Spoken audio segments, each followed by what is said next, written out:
Okay, guys, we've talked about the tourism part of it and the tour with these fine gentlemen, very experienced men in the tourist industry. And I just want to bring up something that I have not told them about. So they're going to hear this from the first time. Hear this about the first time, and we'll get their reactions and their views on what I'm about to ask them about. Now, gentlemen, I have this show, and one of the things that we were discussing in the show was the establishment of a camp for Black Americans. A camp that will start off as a small camp and then hopefully grow into a village. The more, like, if more blacks come, and then, you know, into a community, and then even into a town. Just like in the western days, you know, they start off like a small western town, and then more people come in. If the United States goes south, a lot of Black Americans want to come, but they don't know where to go, where to establish. They fear that they're going to be homeless. And this is a great fear in the United States, because you don't see people homeless in Kenya, but they see it all the time. And so one of the greatest fears they have is that I'm gonna come up to Kenya or get in modern Africa, and then I don't have no place to stay. Nobody gonna help me. I'll be lost. I'll be walking the streets of Mombasa with no place to go. So also it can be a place where a center where Black Americans can like send their goods, or stay for a few days, or deal with their relatives, or use the Wi-Fi. A basic camp. We want to start off small, then build from there. Now, now you're gonna have people that are gonna come in. They're gonna stay in nice hotels and things like that. But if you can just picture like a Bahati like center with just Bahati roofs, and then that's where Black Americans can congregate and get information from as a point of stay, or like a headquarters where they're always available. They know that whatever happens, I don't have to go to the American Embassy. I can go to this black camp where I'm gonna find Black Americans and Kenyans working together to help each other expand and settle in Kenya. So this is the idea I have, and we have been discussing it. We've actually ran across a video of showing it like area in the Tonga area. You know, Tonga area, where somebody can give us 2 or 3 acres of land, or let us rent the 2 acres of land, and we set up Camp David. I know you know when I say camp, you know what I'm talking about. You know, you got a lot of expertise on that, and so. Can you elaborate on that? First of all, can a Black American be homeless in Kenya? Really?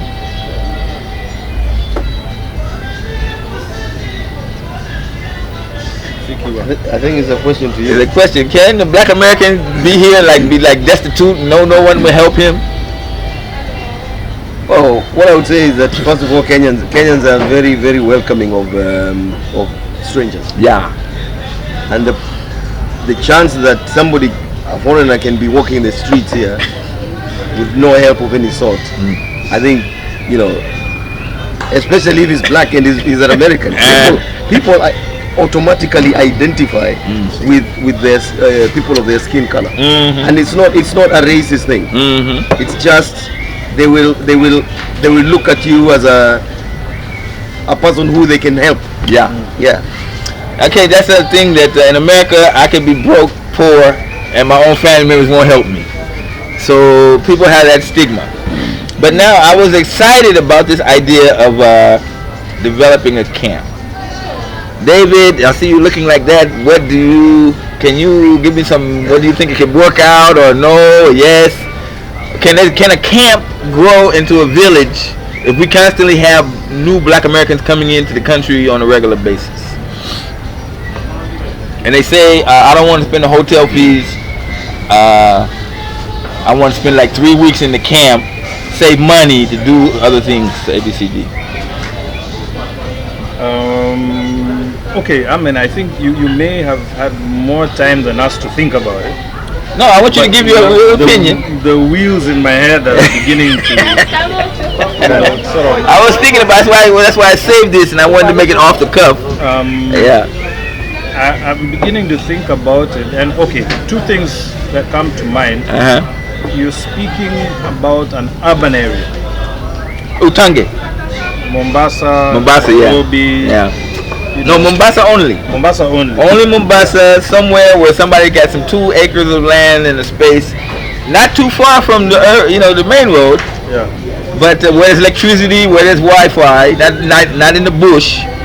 We can get a temporary area to start up a camp, and then once the camp grows to be a village, that's when we can either grow it into a village or move it to somewhere more permanent. But I'm saying the logistics of it, what type of equipment would we need? Is there any kind of permits that government would want for us to? How could it work? Could it work? Now, okay, I'm just thinking aloud now. What if, from what you're saying, what if there was an already built up place? For instance, a small gated community. Yeah.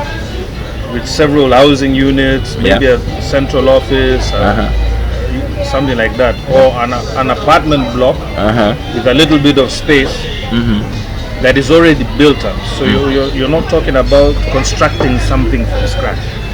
Okay, I'm saying property that can be leased, and developed along the lines of what you're saying. I'm saying we're looking at something that is the minimal expense.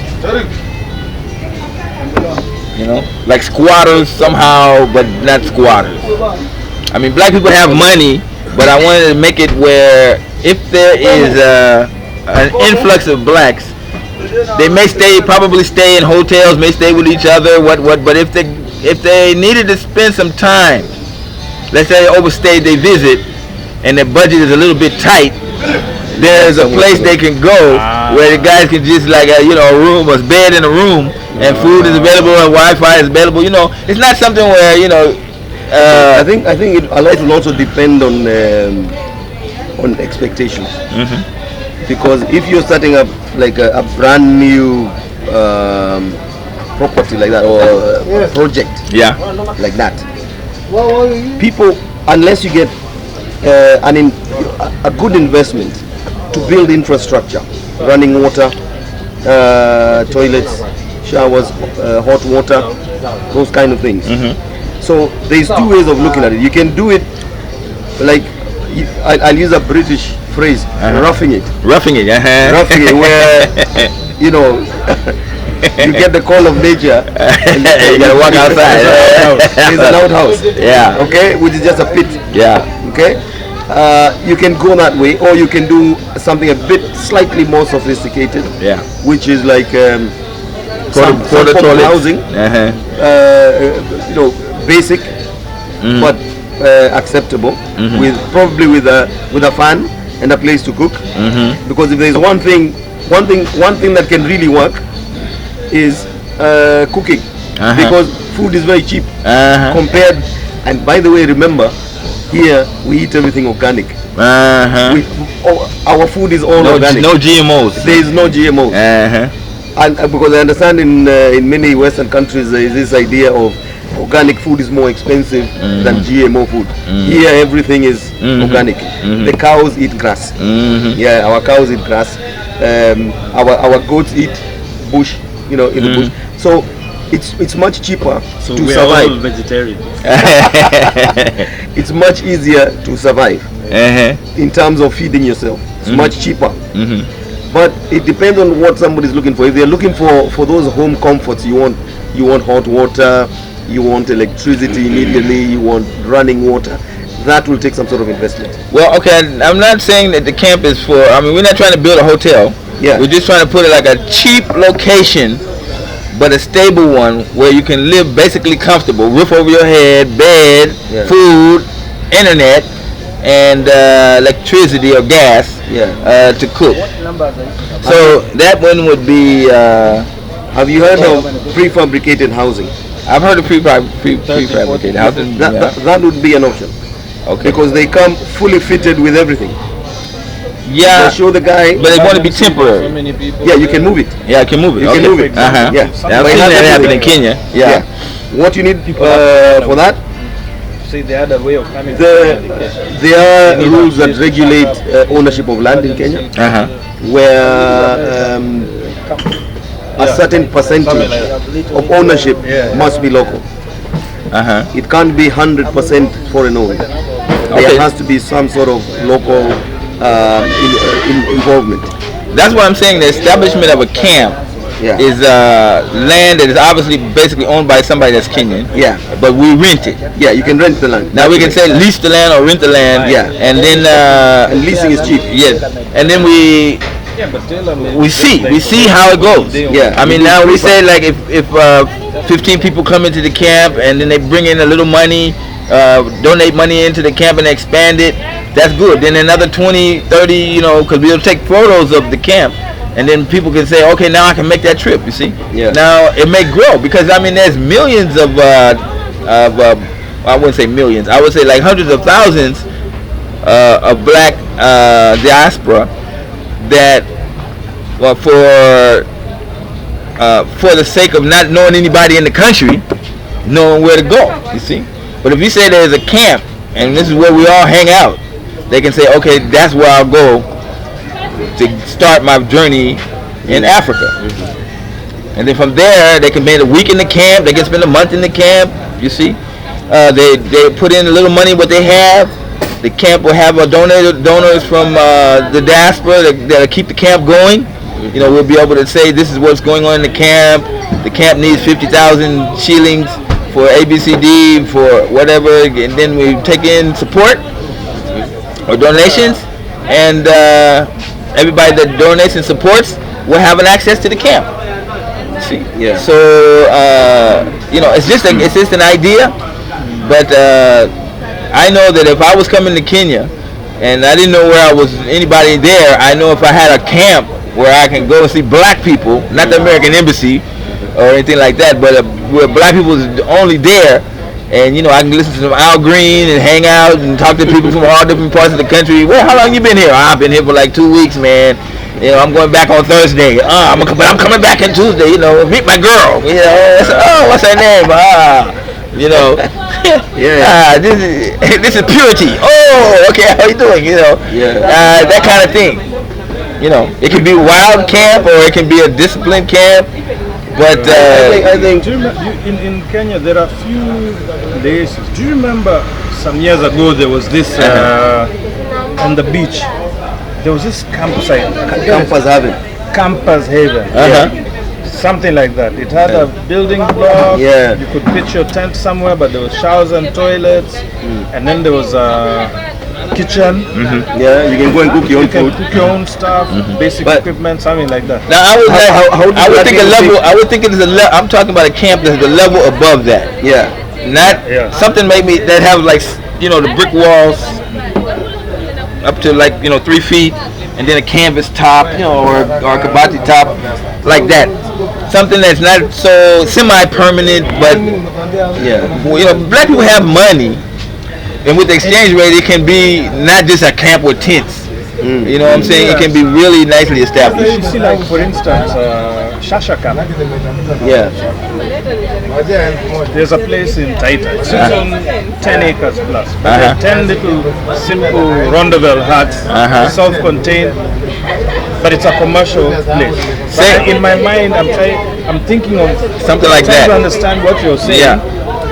That it is there, somebody in trouble can quickly go there and say, I am so and so, I'm a bit of a problem, but there's a place to sleep, there's a bed, there's access to food, water, and so on, and they can sort themselves out knowing that at least I have a place to lay my head. I think that can be arranged. Exactly what I'm trying to say. Now, can that be, can you give, what's the name of that camp again, so I can Google it and then maybe see some pictures? It was called Shasha. It's in Voi. Okay, I'm gonna look into Shasha Voi, or you guys can look into Shasha Voi yourself and then give me some feedback. But that's the idea. It's open, but now it's a commercial place. They built a swimming pool. Swimming pool. Taita University. All the university kids go there. Okay. But in my mind, that's the kind of thing I was. So now, what have you guys heard about black people in the United States? have you? I mean, what do you know about what's going on in the U.S. about black people in general? Do you get any general information about black people in the U.S.? Look, you know, do you know any black Americans besides me? My sister lived in the US for 10 years before she came back. Oh, okay. Yeah, she lived in Raleigh, North Carolina. Right in North Carolina. Beyonce. And she lived in Atlanta, Georgia. She worked at the Ritz-Carlton. Ah. Yeah. Wow. Yeah. But unfortunately, she suffered a brain tumor. And she came back home. But she passed away 12 years ago. Oh, poorly. Okay. But we know all about black culture. Okay. Can I tell you something you didn't know? Don't mention her name. No. My dad, who died some years ago, was in the Kenya embassy in Washington D.C. Wow. From 1969 to about 1972-73. Wow. So we were kids when he was supposed to travel. So I know a little bit about it. We grew up watching Soul Train. Soul Train. Hey. What's that guy called? Don Cornelius. Don Cornelius. Yes. Wow. Yeah. I try to tell my brothers and sisters in the U.S. that you guys are so much like us, and but they don't. They'll be like, how? You know. We watch it on the TV, man. Yeah. That's the power of TV. On KBC, they had Soul Train. Every Sunday. Every Sunday. The Jefferson. Okay. We had all that. Basically, we at that time we had only one TV station in Kenya. KBC. And part of most of the entertainment, as in even the soap operas. We used to watch Santa Barbara in the 80s. In the 80s. Dallas. Yeah, Dallas. We were right on top of that. Okay. Absolutely, yeah. We're waiting for season 8. Well, I just wanted to let my let me put a plug in here. So I wanted to let you guys know, you can see me, that we have these kind of videos, and I told you I was going to bring them to you. And you know, these are my good friends. I've been knowing them for years, and we can talk more stories on the live chat.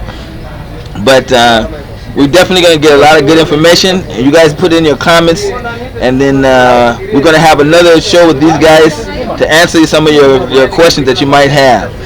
So that's what this channel is about. We're about action. Now you see, I have talked to them about the camp. They've given me some insight. They pretty much say that it's not impossible, and it can be possible. We'll discuss more with them. I was unfair because you saw it. They learned about the camp just from me just now. So you can get the actual reaction of it from the Kenyan point of view, and we're going to keep moving forward. All those things are there. And then also the website is now online. I told you I was going to bring you the website, blackpeopleformodernafrica.com. Blackpeopleformodernafrica.com. I'll be putting more of that in the section with your guys' support the channel so that we can keep on having more videos like this. And it's not going to just be talk, it's going to be talk and action.